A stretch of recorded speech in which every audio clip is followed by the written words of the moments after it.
It's that sensitive. So we have our battery bank. We have our inverter, and our inverter gives us AC. The solar panels are all going to be lined up. The most important thing to do is to set these panels up on a stand outside. Mike's plan calls for building a solar panel structure in 3 stages. First, they'll weld together 3 frames, each holding 6 panels. Then they'll construct a base for the frames to fit into and rotate on. The third and final step will be mounting a motorized swivel that follows the sun as it moves across the sky. So imagine our Jenny running 8 hours a day with no noise. And no fuel. And no fuel. We've got the power that we need right now to do whatever the hell we want. This is a big job. Everyone's got to be involved. It's a lot of work. This takes precedence over everything. Yeah. The colonists have a great scheme for making power, but they need their new generator to implement it. I cannot weld up the solar system. We need the big Jenny up to weld. Everything's on hold until tomorrow morning when there's light. I can jump on that Jenny and try to figure out why the hell it's not working. Coming up, that is freaking amazing. The quest for solar continues. And the colonists face a threat to their very survival.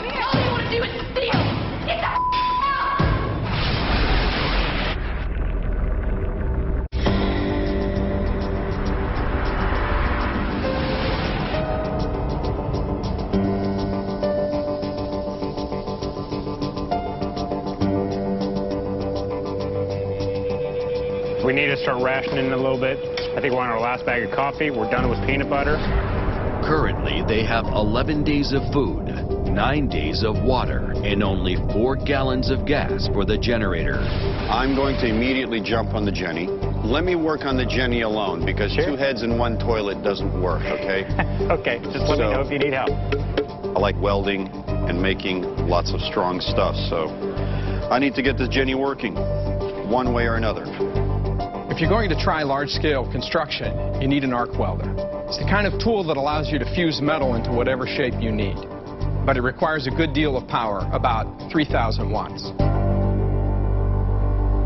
After 4 hours, Mike is still baffled. Inverter's all hooked up. How's this going? It's going rough, man. It's going rough. Can you start it? Let me see if I can... We'll start it, but you measure it and you'll get nothing.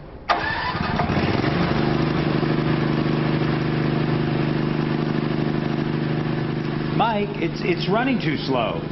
The RPMs are too low. With John C.'s help, Mike realizes his mistake. I lowered the RPMs thinking that we'd save fuel. Lowering the RPMs wouldn't engage, just didn't kick in. It kicked in, but it didn't kick in enough. This thing is meant to run at 1,800 to 3,000 RPM. Let's put the damn thing together and we can weld. With the Jenny finally cranking, the solar build can officially begin. In the side room, Mike and Joey find plenty of scaffolding pipe for the solar panel frames. If we have 1 piece of pipe, we need 1 pipe to go inside or outside of one of these pipes. And how loose can it be? It doesn't have to be perfect. It can be a little loose. A little loose. Yes. All this stuff's the same. What's that? Let's cut this off. Let's cut this off and see what we got.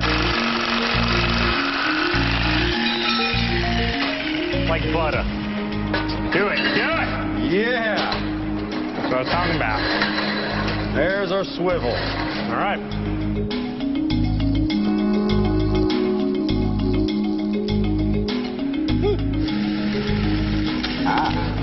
Gotcha. Got me again. Got me a couple times.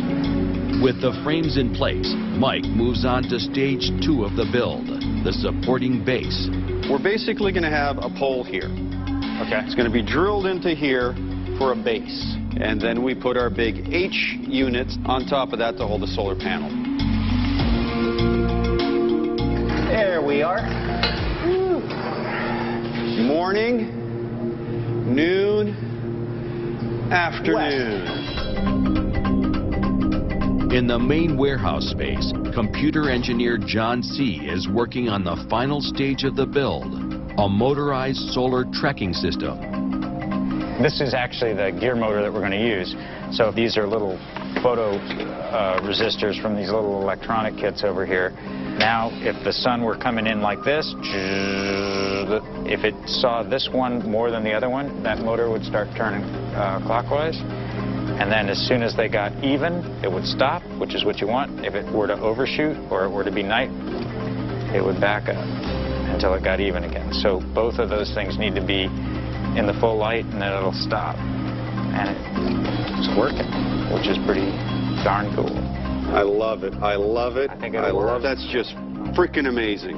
All right. That is freaking amazing. That is brilliant. The components are complete. It's time to assemble them in the yard. Now, what we need is a cross gusset this way and another cross gusset that way to keep the shear from doing this. We already have this taken care of. I'm going to raise that one up as much as we need it. Right, raise that one up as high as you can get it. Tilt, tilt, tilt. Okay, Lodge, you're taking more off the back here. Watch your hand. Manhandle. All right. All right, back over. Watch your finger. Are you clear? This is where we test our welds. So if they're going to break now and not with the panels on. So.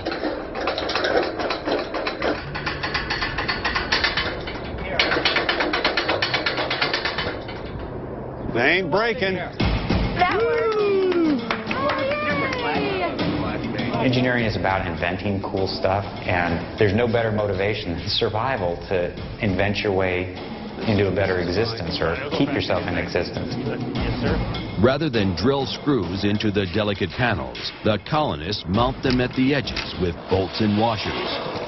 And Joey, this is the worst time to ever miss. I got you. This would be the worst time to ever miss a screw. I don't miss.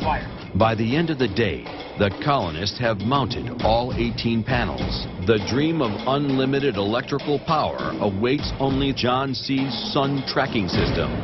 Coming up on the colony, We have to coexist. 2 more volunteers arrive, I just find their behavior to be sketchy. and the colonist world turns upside down.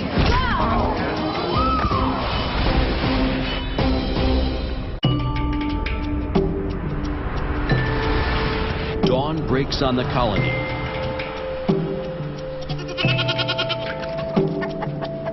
John C. and Mike still have a day's work to finish the solar project, and John V. has a scheme to solve a long-standing gripe. I was thinking of doing that washing machine. My idea was just a simple bucket, tilted on its side. Until this point, the colonists have done their wash by hand in tubs, using corrugated steel as a washboard. You put your laundry in here, your dirty clothes, right in there, and it spins around, propelled by, you guessed it, a bicycle. So that's it. Will it make my clothes more beige? And your brown's more radiant.